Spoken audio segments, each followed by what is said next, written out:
Let's do a sound check. Can you hear me there in the back row? Can you hear me there in the back row? Excellent. Before we start talking about oxidative phosphorylation, which is the next chapter, chapter 12, I'd like to do a little sort of after-action debriefing with you about the second exam and where that stands.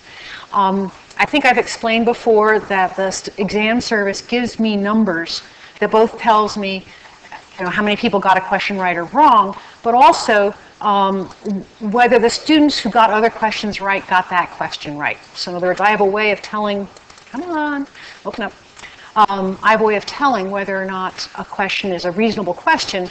If no one could get it right that got other things right, then it's probably not. Let's open up, open. Let's try dragging it onto Word. Let's see, does that work? Oh, give me a All right, let's try one more time.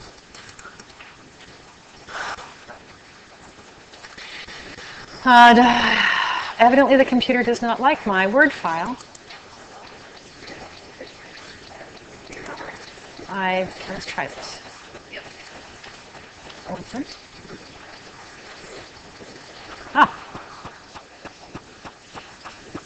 Okay. I find this kind of analysis act exam helpful to me to know whether or not I'm doing a reasonable job of writing questions and stuff. But it also gives me an external yardstick to use to decide if a question was a bad question inherently and so on. This was sort of an odd exam. Usually if there's been a problem and I can sort of see why that question is a problem, there were some questions that not a lot of people got right, but there were none that had a bad discrimination. There were no bad questions. And a number of the places where people got things wrong frequently, as far as I could tell, it was a matter of reading the question. And I don't know what else to do for that. So let's take a look at some of the ones that had seemed to be the most difficulty for folks and see if we can make some sense out of them. And we'll do this full screen to get more of the... Oh boy, why are you so sad? Come on.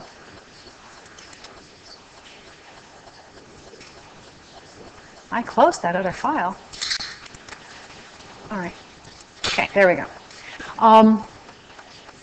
So on this question, on these short questions, on the short questions, there were a couple that seemed to be a challenge. In question 3 says, M does not change the enzymes, and the correct answer was V max when the substrate Y is held constant. Well, there are two graphs here, and here substrate Y is changing. So clearly you need to look at that graph for that. And another one that seemed to be a challenge was, in addition to serving as a substrate Y is an allosteric effector. And that would come out of this, because you're seeing the activity rise initially. It's a substrate. Enzyme activity rises with substrate, and then it falls off. I think some folks are thinking of it as becoming a competitive inhibitor, but you can't inhibit yourself. You can't compete for yourself. It's the same molecule. And so this has to be an allosteric effect. That's sort of arguing it from first principles. Since I told you this is phosphofructokinase, knowing that it has allosteric effectors should play into it too. There was one question where an energetic young man talked me into accepting 2 answers. This was scored this way. I didn't announce this beforehand. This was scored this way for everybody. So if you got either of those 2 answers correct, we accepted it. Km is not really the dissociation constant, but it's an approximation for it, and he talked me into it. What can I say? I try to be reasonable. So other ones that I thought might benefit from, let's close that up, benefit from a little discussion.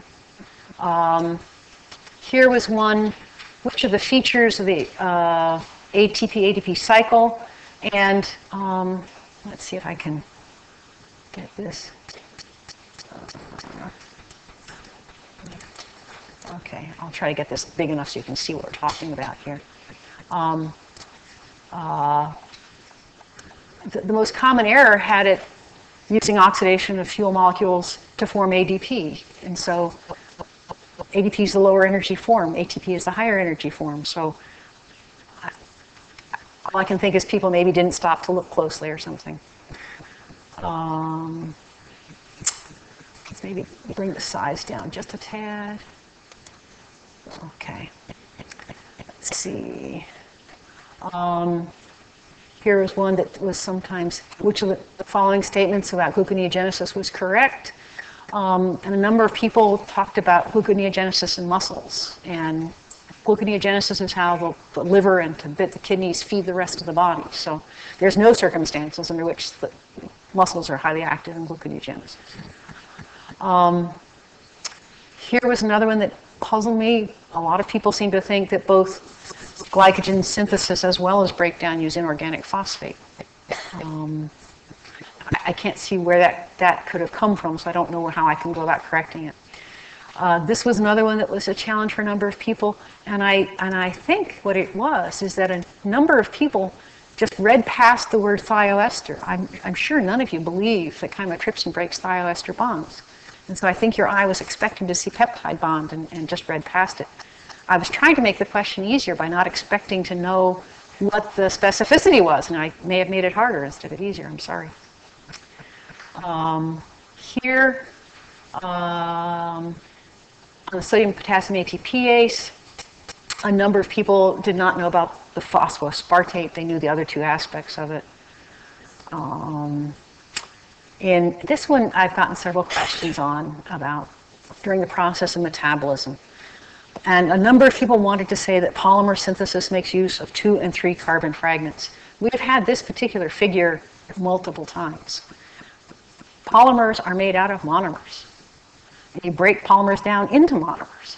And we've done biosynthesis at a couple of levels. We did gluconeogenesis, where we used 3 carbon fragments to make glucose, which is a monomer. And we use UDP glucose to make glycogen, which is a polymer. And so I really can't yield on that one. I'm not going to accept A as a correct answer. What else? Okay, here's one more. Pentose phosphate pathway, a number of people didn't catch that distinction that NADPH is the biosynthetic one. A number of these things where there were challenges were things that were in both chapter 9 and 10, and so I don't know how much more to say to get them across. Overall, my take on it is that I did not see any questions that really could be called a bad question, an unfair question, a badly written question. There were some of the ones that were the most difficult in the sense that most people got them wrong, where a common wrong answer was what I would call partially right, where if it was an essay test, I could have given you partial credit. Unfortunately, the computer at the exam service cannot do partial credit.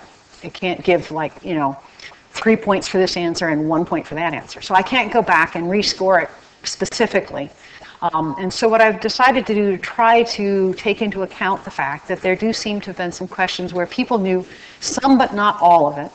I'm going to lower the cutoff for a C to a 60 rather than a 70. So 60 to 80 would be a C. And that's the only adjustment that will be made for this test. Are there any questions about other exam questions besides the ones I've discussed? Okay. So, and as always, we're very happy to come or have you come and talk with us about study strategies and so on, to do what we can to help master the material. I'm going to try closing that, seeing if that helps anything. All right. They should be up now. I was working. Oh, the written. I don't know when the grades will go up for the written. They all have to be graded before any of them go up. And it would be a kindness to Susan not to ask until they go up. She'll probably send out an email when they go up. So there's really no reason to ask until you get that email. Okay? But I think a number of people taking an eye at it, I suspect a number of people will be picking up points on that. So, any questions on the citric acid cycle before we move on to electron transport and oxidative phosphorylation? We had to sort of, do citric acid cycle while we were thinking about the test and stuff. Are there any questions you want to ask about that? All right. So let's move on to a nifty part. Okay. It's so slow today. I don't understand. Anyway, so chapter 12 discusses oxidative phosphorylation. And the goal of oxidative phosphorylation is overall to provide energy for metabolic purposes. And the way that that works is electrons from a whole, I'll have to turn this thing on, don't I? There we go. There we go. All right. So the way this works is we can feed in fuels of many kinds, principally into the citric acid cycle, but some other places too, that are going to generate NADH.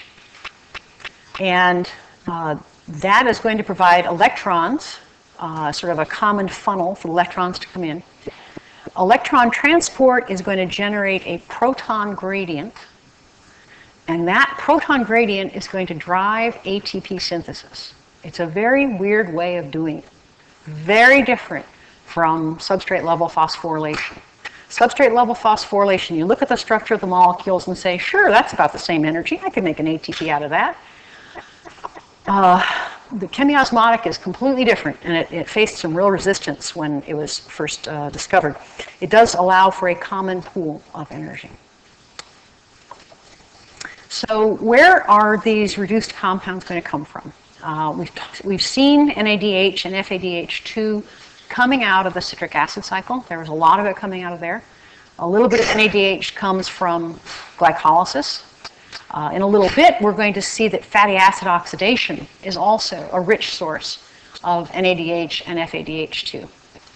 And the key thing about both NADH and FADH2 is they're fairly high energy compounds, and we're going to see in a couple of slides what we mean by high energy when it comes to redox reactions. But because their electrons have a high transfer potential. They're really good at forcing their electrons on someone else. And so in the course of oxidative phosphorylation, so what distinguishes oxidative phosphorylation from substrate level phosphorylation is we're making ATP, that's the phosphorylation part. But we're doing it by transferring electrons from those compounds to water, to oxygen rather. And by transferring them to oxygen, we make water. So it's oxidative because oxygen is the ultimate electron acceptor for this pathway. Obviously, oxidative phosphorylation was not a part of life until there was oxygen in the atmosphere. So this is clearly something that's relatively new as the world goes. This mitochondrial membrane is going to be able to transport or provide for the transport of electrons, and it will do it in a way that separates protons across them, and because the protons build up on one side, it's like a battery with chemical potential. And then as those protons flow back, that's what's going to drive ATP synthesis. Another reason for sort of paying close attention as we go through this is that a lot of these principles will reemerge when we look at photosynthesis. So just as gluconeogenesis picked up a lot of glycolysis, photosynthesis is going to have a lot of overlap with oxidative phosphorylation, with just the added excitement of photochemistry as opposed to just electrochemistry. Oxidative phosphorylation uniquely happens in mitochondria.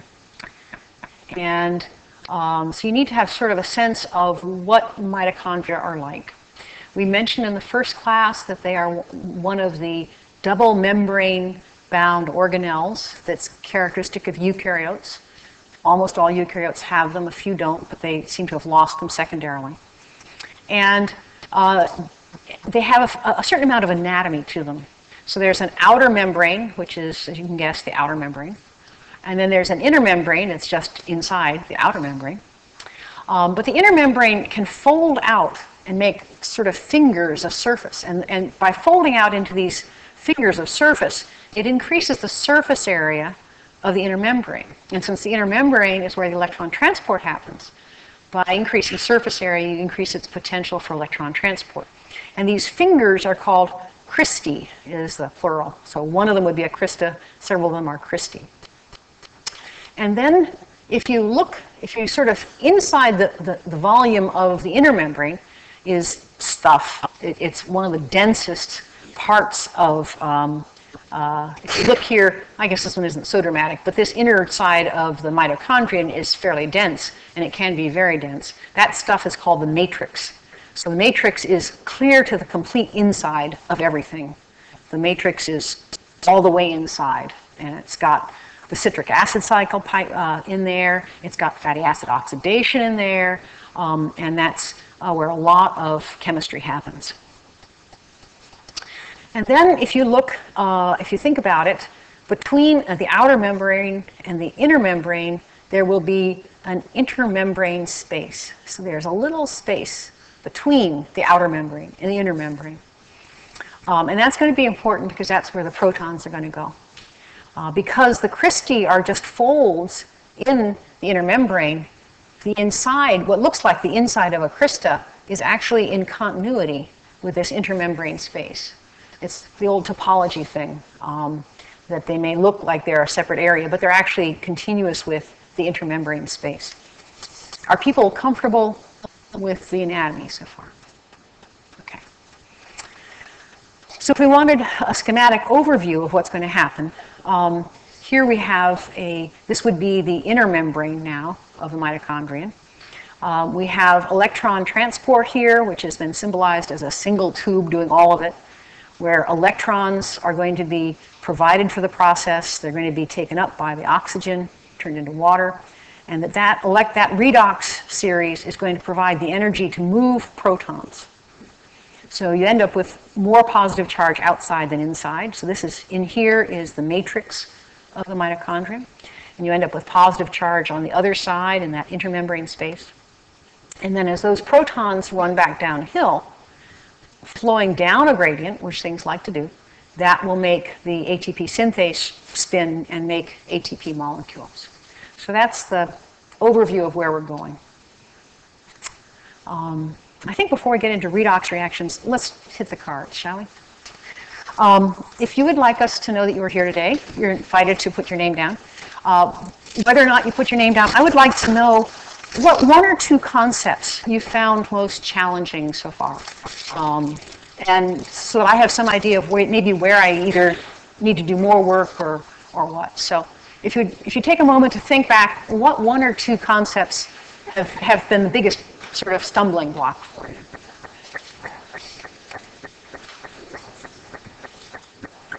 And you can use separate cards for that if you want. Trust me, we're not going to hold it against you if you don't like, glycolysis. Mm.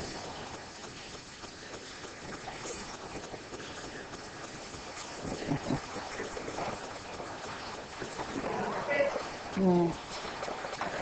I do want to thank you for being here. I recognize that it's a nasty day outside and that it's spring break starting tomorrow. So thank you for coming.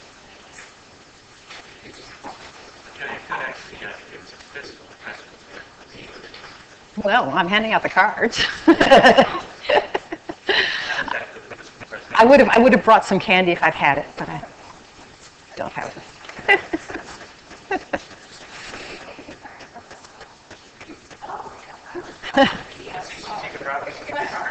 Well, does anybody not have a card who'd like one? Does anybody need more cards than they have? Mm-hmm. Yeah. So, and as I said, if you'd really rather have two cards, so your name could be on one and your pet peeves could be on something different, that's okay too. Just let us know.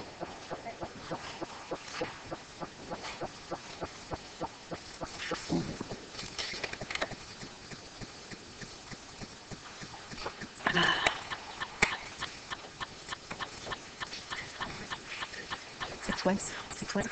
There's a couple of silly creatures. Oh.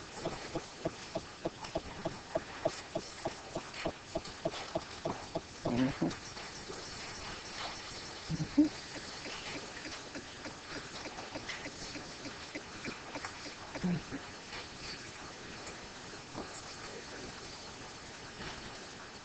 Mm-hmm.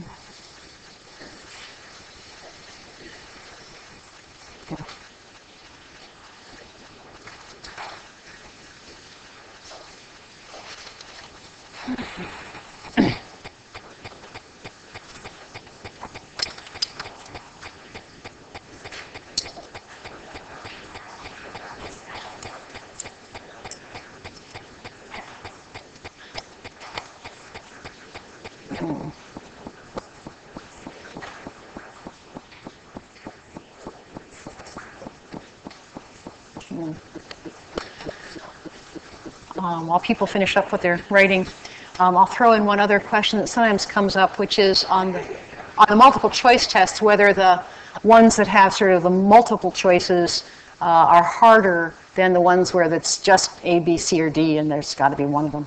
Statistically, that doesn't seem to be true. Some of the ones that had the most choices had 95% of people get it right. So it isn't the structure of the question itself that makes things hard, at least in that sense. Do people need more time to finish writing, or should I pick up, and if people need a little moment more, they can tidy up?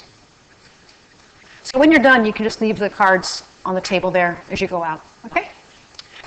To pick up again on electron transport and oxidative phosphorylation, we've seen redox reactions before, certainly, and I've tried to point out what, structurally speaking, was going on there. But electron transport is obviously deeply embedded in redox reactions, as will some of the reactions in photosynthesis. So I thought it was worth just sort of going over again a little bit about what goes on in oxidation-reduction reactions. Obviously, with a long name like that, they often get called redox, just to simplify it. Redox reactions are always going to involve transferring electrons. They're not ever free in space. They're always going to be moving between things. And I think the thing that's a little counterintuitive is that reduction is gaining electrons.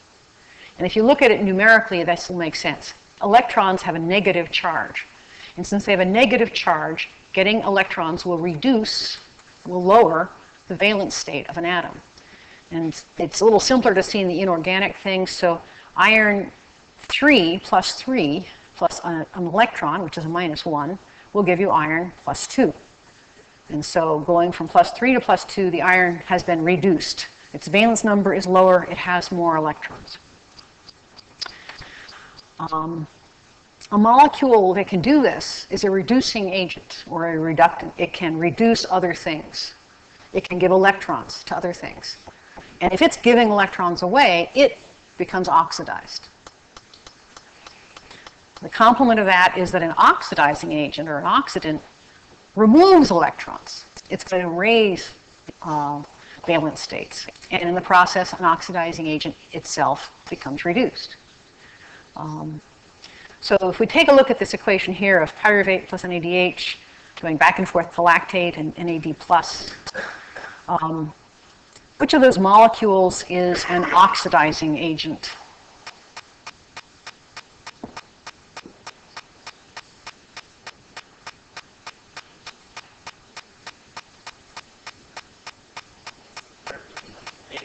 NAD+ is one, yeah? Is there another oxidizing agent in there? Yeah, pyruvate is also an oxidizing agent as this equation is written. So which one has become reduced? Which one becomes reduced on each side of the equation? NADH is a reduced form, and lactate's a reduced form. Right. Okay. And if we look at that structurally, it'll make maybe even more sense. So you have here the pyruvate, and there's the carbon where everything's going to happen. You have the NADH with its extra hydrogens and electrons sticking up like that. And if the reaction goes in this direction, this carbon here now has a bond to an oxygen and a hydrogen. So it's a more reduced carbon. And this one has fewer bonds to a hydrogen. It's a more oxidized molecule. So looking at the atom of interest to see if it has more or fewer bonds to oxygen, more or fewer bonds to hydrogen, is sort of the key. And the other thing is the way in which electrons are considered to be held in organic chemistry. So the more electronegative you are, the bigger the share you have of the electrons. So hydrogen atoms give their electrons to carbon. Carbon gives electrons to oxygen. Sort of setting the tone here a little bit. Here's some diagrams of that. Since the fluorine is more electronegative than the hydrogen, electrons are being donated, and in this compound, the hydrogen atom is relatively oxidized, the fluorine is relatively reduced. Or to take a biological example, This is a compound that is absolutely critical for us. It's vitamin C. Here are a carbon with a single bond to an oxygen. Here's a carbon with 2 bonds to an oxygen. This is clearly the oxidized form. This is clearly the reduced form of the vitamin C. We can make a numerical measurement of that. In other words, 2 things might be able to give up electrons, but one might be a lot better at it than the other. And it'd be nice to have a way to put a number on that. And the numerical description of a tendency to give up electrons or to receive electrons is called E prime sub 0, reduction potential, or redox potential, oxidation reduction potential. These are all synonyms. And the way we do it is by making a cell in which are partners of interest. So there's always a redox couple. There'll be the oxidized form and the reduced form. So for instance, you've got the NAD plus and the NADH would be a redox couple. Pyruvate and lactate would be a redox couple. And so one chamber will have the redox couple in it at 1 molar, and the other chamber will have 1 molar protons and equilibrium with an atmosphere of hydrogen. And then the voltmeter is going to tell you whether, on average, the electrons are moving one way or the other.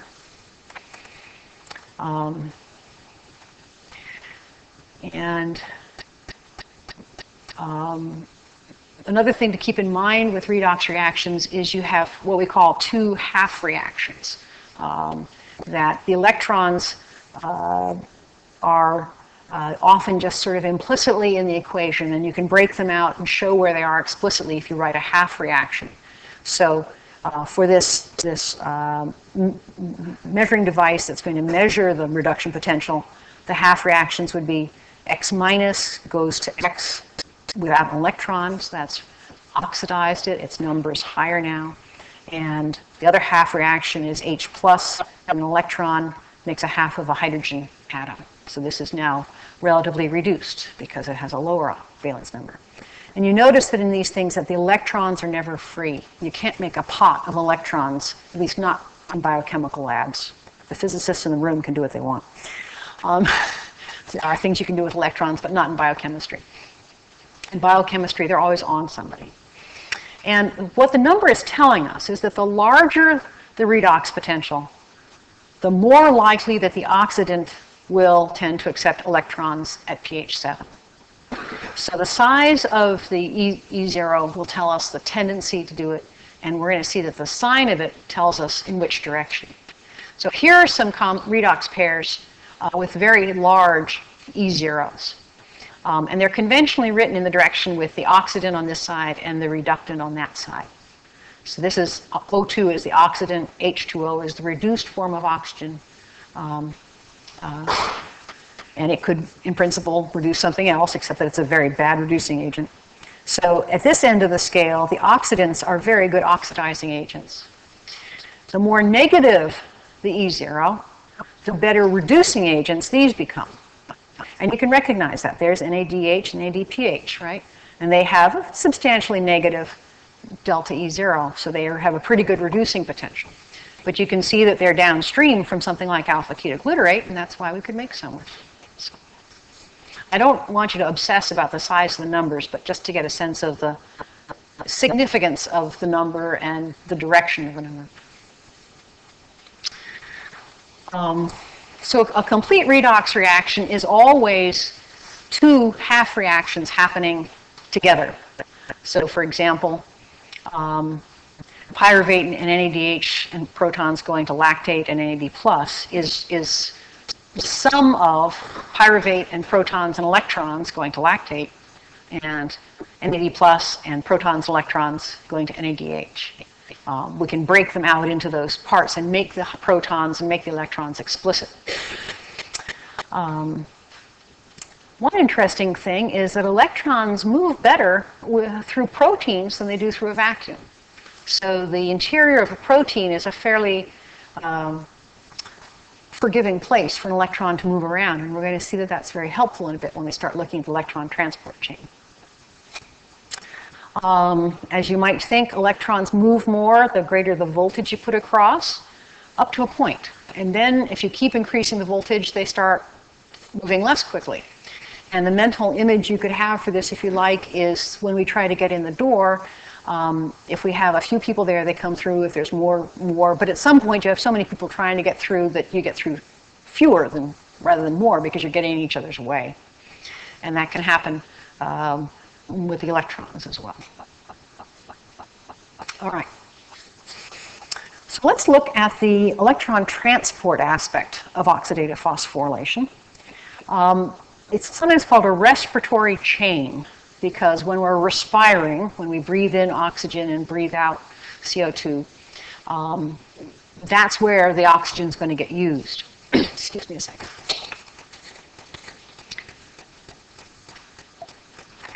And in this chain, there are 3 proton pumps. This is sort of the high view roadmap now. The first, complex 1, is NADHQ oxidoreductase. So these are going to have the name either oxidoreductase or oxidase, because they're all doing redox reactions. So this is where something's going to happen between NADH and Q. And protons are moved through the action of that first complex.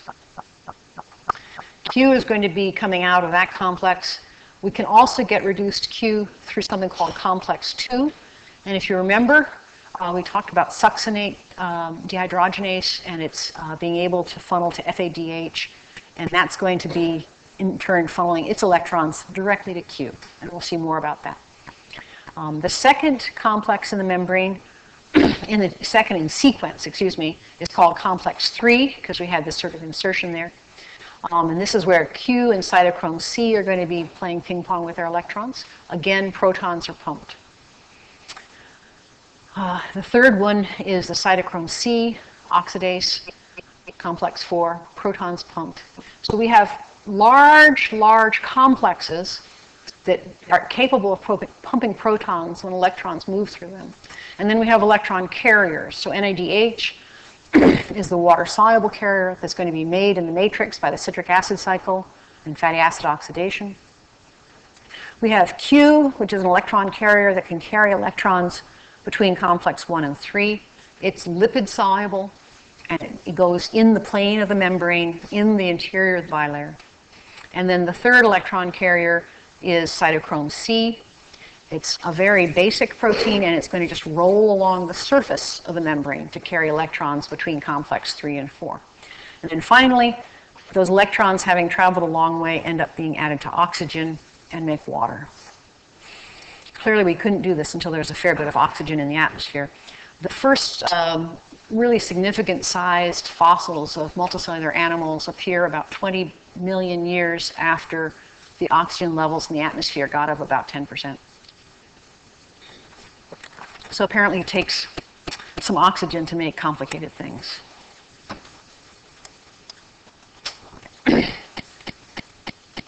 So this is another sort of reminder of where this is going to be happening. This is not quite as complex a picture of it, maybe a little easier to see. This purple area is the matrix for the citric acid cycle. The inner membrane is going to contain the electron transport, and this space between the inner and outer membrane, the intermembrane space, is where the protons will accumulate. They're typically shown as this kind of kidney bean shaped thing. That is certainly one common shape. They come in a lot of different shapes. This is one that's showing you a very intricate branched one. Cells can arrange it so that the mitochondria are most abundant where the highest energy need is, which is a cute trick if you think about it. That's a whole separate story that we could talk about.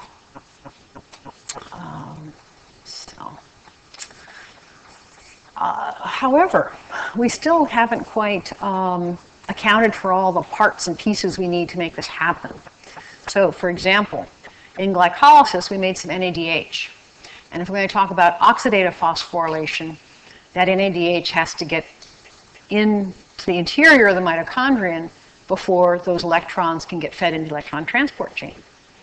And so it uses a trick something like this. And we're going to neglect at the moment the outer mitochondrial membrane, which is more permeable than the inner membrane. So if we have out here in the cytosol,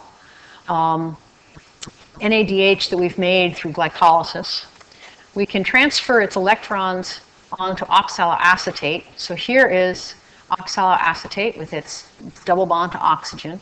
We reduce it down to here, and that's the backwards reaction, of course, from a citric acid cycle. And this is happening in the cytosol. So this is a different enzyme than we were using in the citric acid cycle.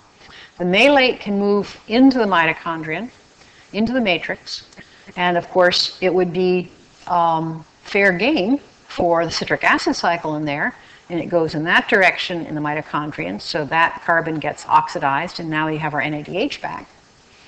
And then if we want that cycle to continue so we can keep delivering more and more NADH to the cytoplasm, the oxaloacetate by transamination can become an aspartate, and that will go out and be ready to become an oxaloacetate and keep things going around. So this is a way to transfer reducing equivalents into the interior of the mitochondrion without the actual NADH itself having to move across the membrane. It's also an example of how you can have separate enzymes, separate isozymes for fundamentally the same reaction. I mean, these are similar enough reactions, but they're in different locations for different purposes. And that allows for biochemical specialization within the cell itself, not just at the level of the whole organism, but within the cell itself. It's also an example of a redox cycle, and we're going to see cycles of reactions again, so keep that in mind. Any questions so far? Yeah, so this part of it is in the matrix, right? The matrix of the mitochondrion, you can see right there, matrix. And the citric acid cycle is in the matrix. And so malate to oxaloacetate is the normal direction for the citric acid cycle to go, so it can just do that. The matrix also has a lot of transaminases, so it can make an aspartate out of the oxaloacetate. So the citric acid cycle is a very busy cycle. It does a lot of different things. Okay. We're also going to need the components to make the ATP. And to do that, we're going to use transporters. Most of the ATP is going to get made in the matrix. We need it in the cytoplasm. So we've got to get it out there somehow. And there are transporters that can flip their shape, picking up an ATP on the matrix side and dropping it on the other side. It can pick up ADP on the outside and bring it in. It's a passive transporter because it can go either direction, but if the high concentration of ATP is in the mitochondrion and the high concentration of ADPs in the cytoplasm, the principal direction will be this antiport where the ATP moves out and the ADP moves in. With a separate transporter, inorganic phosphate and protons can be brought in. The protons are there because they need to neutralize some of the charge that's coming in on the phosphate. We're going to see that mitochondria have a lot of transporters. When you have sort of an entire neighborhood that's biochemically almost a separate organism, you need to have good communication. So let's start thinking then about the actual reactions and complexes that are involved in electron transport. So complex 1 is going to be the NADH oxidoreductase. And inside of the complex is enzyme-bound flavin mononucleotide. So this is a relative of the FADH2, but it's the mononucleotide. And you can see here the resonant bonds.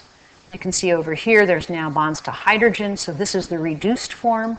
And you can see here that it picked up electrons to become reduced. So FMNH2 is the reduced form, FMN is the oxidized form. And this transfer happens through a really odd-looking complex. So here is the actual shape of complex 1. It has transmembrane parts, and it has others that are more peripheral. We're also seeing the first examples of what are called iron-sulfur centers. And so these are clusters where iron and sulfur atoms are in a specific architecture that allows them to readily undergo oxidation-reduction reactions. And they're typically anchored on cysteines, that the cysteines are good at sharing their bonds with them. So here's one that's a 4 iron and 4 sulfur iron sulfur center. Here's one with 2 and 2.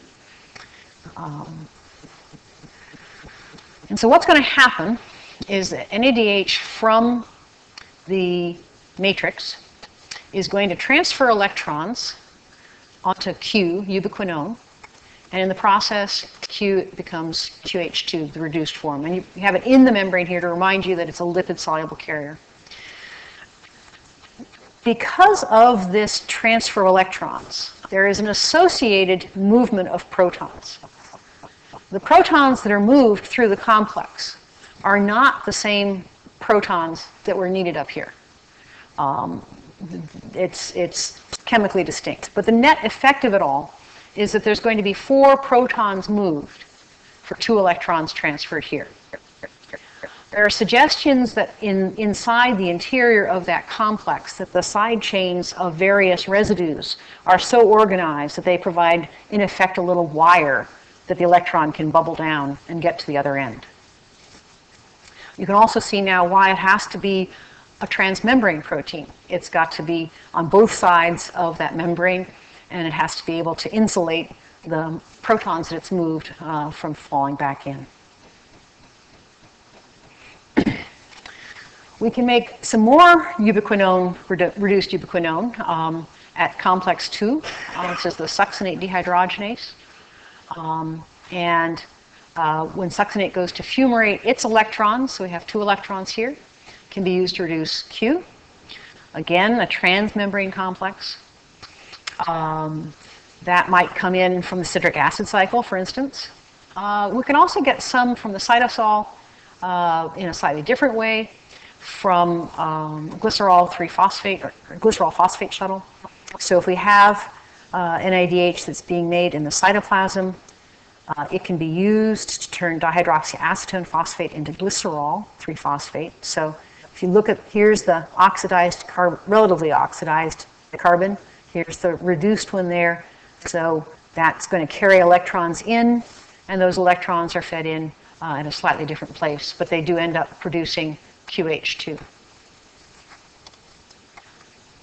You notice there aren't protons moving here. We're just making more reduced Q.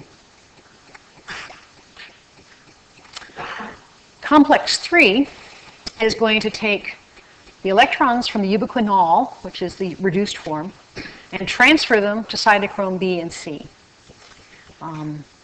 So cytochrome B is going to get reduced, the iron there, and there's also cytochrome C1 and iron sulfur centers there. Part of what makes cytochrome so exciting is cytochromes have heme groups. And you've seen heme groups before because heme was the oxygen carrier in hemoglobin. But they probably are, if anything, more abundant. I don't know if I should make guesses like this. They're certainly very abundant in the electron transport in mitochondria. And so this resonant structure turns out to be a good place to do electron carriers, electron transfer as well. So in this case, the iron is actually going to undergo redox. If you remember, in hemoglobin, it did not change oxidation state. In this case, we do want it to gain or lose electrons. That's part of why we have the heme B there. And maybe that's a good place to break. Would you guys like to go off and have some spring break then? Have a wonderful spring break. It's very nice to see you all today.